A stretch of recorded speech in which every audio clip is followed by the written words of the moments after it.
সাহারি এবং ইফতারে খেজুর খাওয়া, খেজুর দিয়ে সাহারি ইফতার করা। ইফতারে আপনি অন্য যা খান না খান, খেজুর দিয়ে খাবেন। নবী সাল্লাল্লাহু আলাইহি সাল্লাম আধা পাকা আধা খেজুর দিয়ে ইফতার করতেন, যেটাকে রোতাব বলা হয়। আর যদি সেটা না পাওয়া যেত, সাধারণ যে কোনো খেজুর, সেটাও না পাওয়া গেলে একটু পানি খেয়ে তারপর তিনি ইফতার করতেন। আমরা ইফতারে খেজুর খেতে হয় সুন্নাহ, এটা আমরা জানি, কিন্তু যেটা জানি না সেটা হলো সাহারিতে খেজুর খাওয়া। ভোর রাতে সাহারিতে খেজুর খাওয়া সুন্নত, এটা আগে কে কে জানতেন? হাত তোলেন। আগে জানতেন?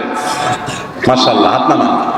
গত বছর রমজানে সাহারিতে ভাত তরকারি যাই খাইছেন না খাইছেন, একটা হলো খেজুর খাইছেন, কারা কারা হাত তোলেন? মাশাআল্লাহ, এদিকে সব আমল করা মানুষ, মাশাআল্লাহ। তাহলে তার ওয়াজ টোয়াজের কোনো দরকার নেই। এত নলেজেবল মানুষ, এত আমলদার মানুষ যদি এলাকায় থাকে, তাহলে ওয়াজের দরকারটা কি? আল্লাহ আমাদের সবাইকে আমলের তৌফিক দান করুন। ভাইরা আমার, ইফতারে খেজুর খাওয়া যেমন সুন্নাত, সাহারিতেও খেজুর খাওয়া সুন্নাত, কিন্তু খেজুর খাওয়া কোনো ফরজ ওয়াজিব না। খেজুরের দাম বেশি হয়ে গেছে, আপনি কিনতে অপারগ। যদি একটা খেজুরও পুরো রমজানে না খান, আপনার রোজার কোনো অসুবিধা হবে।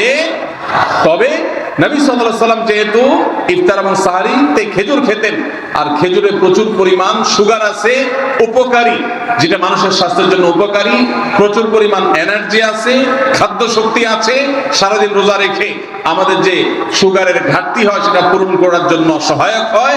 এই জন্য সাহারি এবং ইফতারে খেজুর খাওয়া এমনিতেও উপকারী। আর নবী সাল্লাল্লাহু আলাইহি সাল্লামের সুন্নাত, তিনি বলেছেন, নি'মা সাহুরুল মুমিনি আত-তামার, ঈমানদারের সাহারির আইটেমের মধ্যে সবচেয়ে বেস্ট উত্তম হলো খেজুর। এই জন্য অন্য যাই খান না খান, একটু হলো, এক পিস হলো খেজুর খাবেন। ইনশাআল্লাহ সুন্নাত আদায় করার নিয়তে খেলে এই খেজুর সুন্নাতটা আদায় হয়ে যাবে, আল্লাহ তাআলা চাহেন তো।